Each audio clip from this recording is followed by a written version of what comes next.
There are moments in life when everything stops.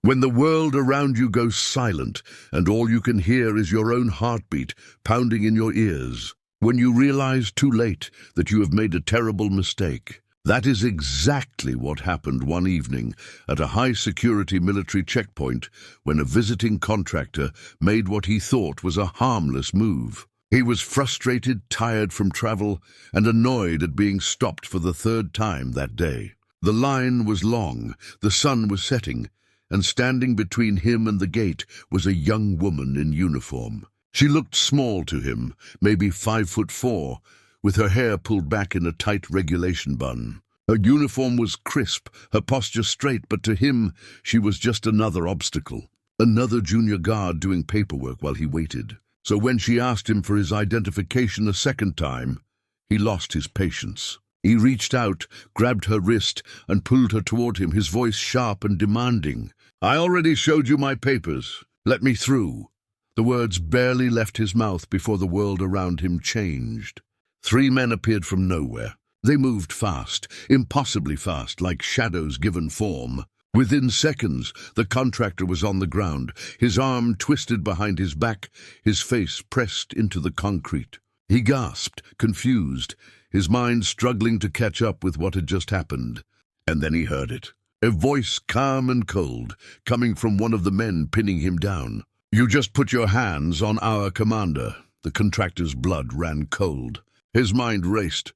"Commander? The woman?" That quiet guard at the checkpoint? Impossible. But as he turned his head, struggling to see, he caught a glimpse of her standing above him. She hadn't moved, hadn't flinched. She stood there, calm as ever, her eyes fixed on him, with a look that was neither angry nor amused. Just observing, waiting. And in that moment, the contractor realized he had not just crossed a line. He had grabbed hold of something far more dangerous than he could have ever imagined. Before we go on, hit subscribe so stories like this reach you first. The contractor was not a small man. He stood 6'2", broad-shouldered, with years of experience working on military installations around the world. He had dealt with guards before, checkpoint staff, junior officers who took their jobs too seriously. In his mind, they were all the same. People with clipboards and attitudes, obstacles between him and his destination. So when he saw the young woman at the gate that evening, he made assumptions. Dangerous assumptions. She was young, probably mid-20s. Her uniform fit well, but she seemed too slight, too quiet to be anything important. When she asked for his credentials, he had shown them. When she asked again, reviewing the paperwork with careful eyes, he assumed she was being difficult. He had places to be, a meeting to attend. He did not have time for this, so he reached out. It was not a violent grab, not in his mind. Just a firm grip on her wrist, a pull to get her attention, to make her understand he was serious. But the moment his fingers closed around her arm, the air changed. It was like touching a live wire. Before he could even finish his sentence, before he could demand she hurry up, the world exploded into motion. The first man came from his left. The contractor did not even see him until a hand locked around his shoulder, yanking him backward with brutal efficiency. The second man hit him low, sweeping his legs out from under him. He crashed to the ground hard, the wind knocked from his lungs. His arm was twisted up behind his back, pressure applied to his wrist in a way that sent lightning bolts of pain up to his shoulder. He tried to resist, tried to push back, but it was useless. These men were not guards. They were not checkpoint staff. They moved with precision, with training, with the kind of controlled violence that left no room for error. The third man knelt beside his head, one knee pressed into his spine, a hand gripping the back of his neck. The contractor gasped, his face pressed against the rough concrete, tasting dust and humiliation. And then the voice came, deep, calm, and colder than winter steel. "You just put your hands on our commander." The words did not make sense. Not at first. The contractor's mind was still trying to process what had happened. Commander? What commander? He had grabbed a guard, a checkpoint officer, some junior enlisted doing her job. But as his vision cleared, as the shock began to fade, he saw her. She was still standing exactly where she had been.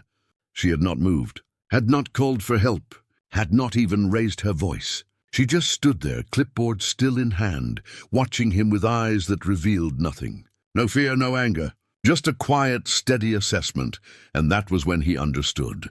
This was no ordinary guard. The men holding him down wore no visible insignia, no name tags, no unit patches, but their gear was top tier.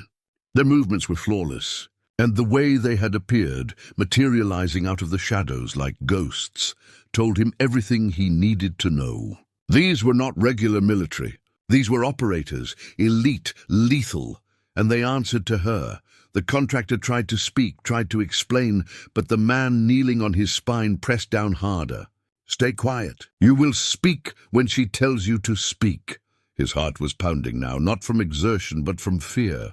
Real fear, the kind that came from realizing you had made a mistake you could not take back. He had worked on bases before. He had seen special operations teams. He knew enough to recognize danger when it was staring him in the face. And right now, danger was all around him. The woman finally moved. She stepped forward, her boots making soft sounds on the pavement. She stopped just in front of him, crouching down so she was at eye level. Up close, he could see details he had missed before. The way her uniform was different, subtly modified in ways only someone trained would notice. The holster at her hip, positioned for a quick draw. The faint scars on her hands, the kind you got from hard use, from training and combat. And her eyes. Those eyes were not the eyes of a junior officer. They were the eyes of someone who had seen things, done things, survived things. She did not speak right away. She just looked at him, studying him the way a scientist might study a specimen under glass. And then, finally, she spoke. Her voice was soft, almost conversational, but there was no warmth in it. "Do you know where you are?" The contractor swallowed hard, his throat dry. He tried to nod, but the hand on his neck held him still. "Answer her." The operator's voice left no room for hesitation. "Yes," the contractor managed, his voice hoarse. "I am at the Naval Training Facility." She tilted her head slightly. "And do you know what we do here?" He hesitated. He had been briefed, of course. He knew this was a classified location. He knew special operations teams trained here. He knew clearances were tight, protocols strict. But he had thought that applied to everyone else, not to him. He had high-level clearance. He had worked with the military for years. He had assumed his credentials would carry weight. He had been wrong. "I asked you a question." Her voice had not changed, but somehow it felt heavier. He nodded again, as much as he could with his face pressed to the ground. "Yes, special operations training." She stood up, brushing off her knees with calm precision. "Then you understand why putting your hands on anyone here, especially without permission, is a problem." He wanted to argue, to explain that he had not meant anything by it, that he was just frustrated, just trying to move things along, but the words died in his throat. Because deep down, he knew it did not matter. Intent did not matter. In this world, in this place, actions mattered, and his actions had consequences. The woman looked down at him for a moment longer, then glanced at the men holding him. "Let him up." The pressure released instantly. The hands left his body, and he was hauled to his feet, rough but efficient. He stumbled, catching his balance, his arms still aching from where it had been twisted. The three men stood around him now, silent and still, their eyes never leaving him. And in the fading light, he finally saw them clearly. They were older than he expected, weathered. Each one carried themselves with the quiet confidence of men who had nothing to prove. One of them had a scar running down the side of his face. Another had hands that looked like they had been broken and healed more than once. These were not young recruits. These were veterans, warriors, and they were watching him like wolves watched prey. The woman stepped back, picking up her clipboard from where it still sat on the desk. She flipped through the pages, reviewing his information with the same careful attention she had shown before. "Your clearance checks out," she said finally. "You are authorized to be here, but authorization does not mean you can act however you want. It does not mean you can disrespect protocol, and it certainly does not mean you can put your hands on my personnel." She looked up, meeting his eyes directly. "Do you understand?" He nodded quickly. Yes, I understand." "I apologize. I was out of line." She did not acknowledge the apology. She just made a note on her clipboard, then gestured toward the gate.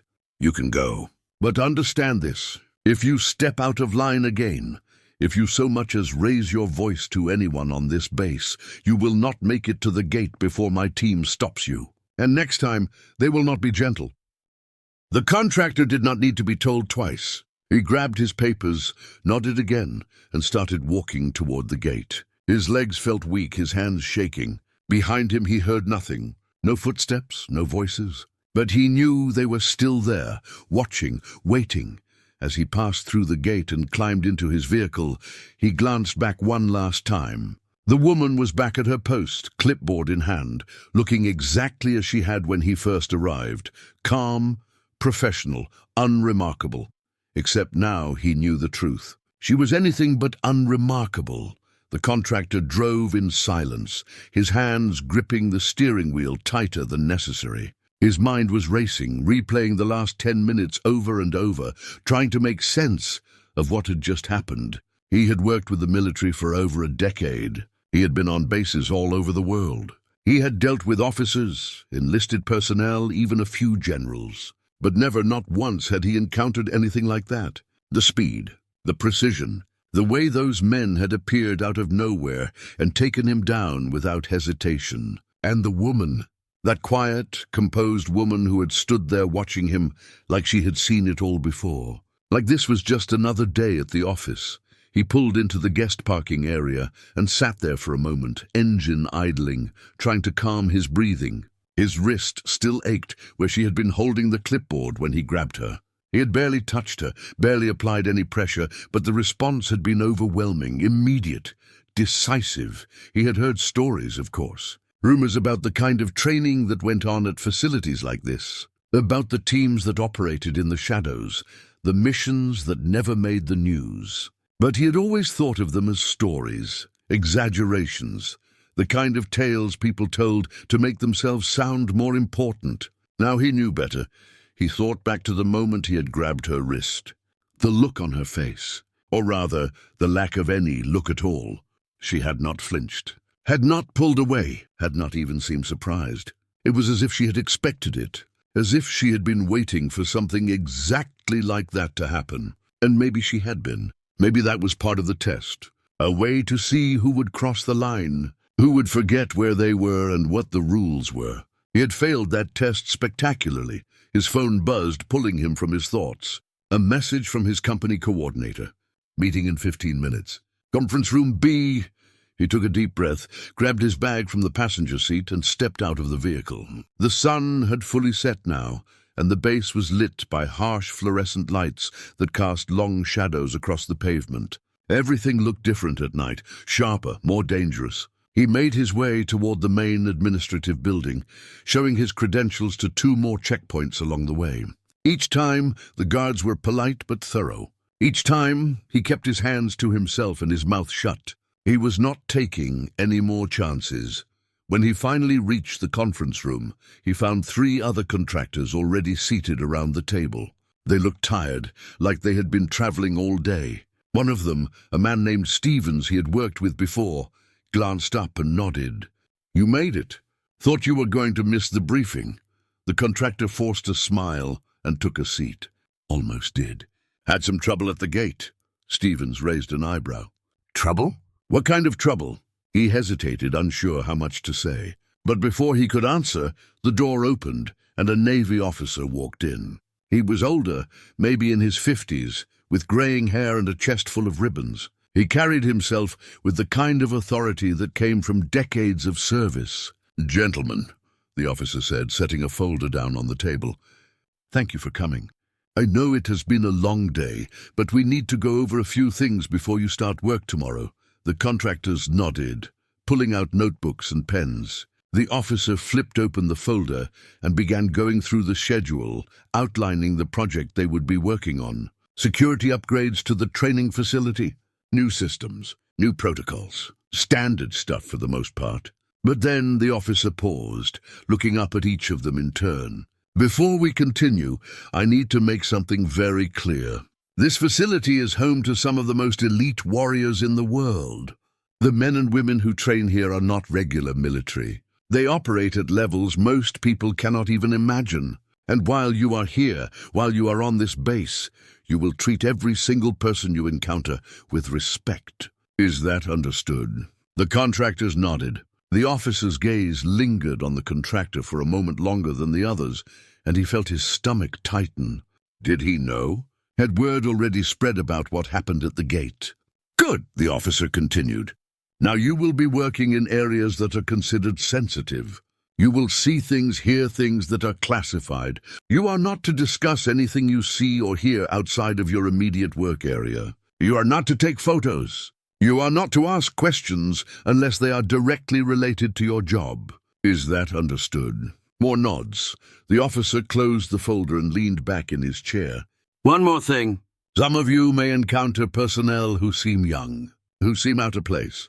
Do not make assumptions. Do not underestimate anyone. The people here have earned their positions through skill, dedication, and sacrifice. They do not need to prove anything to you. And if you disrespect them, if you cross the line, you will be removed from this base immediately. No warnings, no second chances. The contractor felt his face flush. The officer was definitely talking to him. Stevens glanced over, curious now, but the contractor kept his eyes forward. The officer stood up. Any questions? Silence. Good. You start at 0600 tomorrow. Do not be late. He picked up his folder and walked out, leaving the four contractors sitting in uncomfortable silence. Stevens leaned over, his voice low. What did you do at the gate? The contractor shook his head. Nothing. Just a misunderstanding. Stevens did not look convinced, but he did not push. After a moment he shrugged and started packing up his things. Well, whatever it was, try not to do it again. I need this job. The contractor nodded, grabbing his own bag and heading for the door. As he walked out into the night, he could not shake the feeling that he was being watched. That somewhere on this base, those three men were still out there. Still alert, still ready, and that woman, that quiet, composed woman who had stood at the gate like she owned the place. Because maybe she did. Maybe in this world, in this place, rank and authority were not always visible. Maybe the most dangerous people were the ones who did not need to announce themselves. The ones who let their actions speak for them. He made it back to his quarters, a small room in the guest barracks, and collapsed onto the bed. His wrist still ached. His pride ached even more. But as he lay there in the dark, staring at the ceiling, one thought kept running through his mind. He had gotten off easy. Whatever consequences he could have faced, whatever punishment those men could have delivered, he had been shown mercy. And he was not going to forget it. Tomorrow he would show up on time. He would do his job.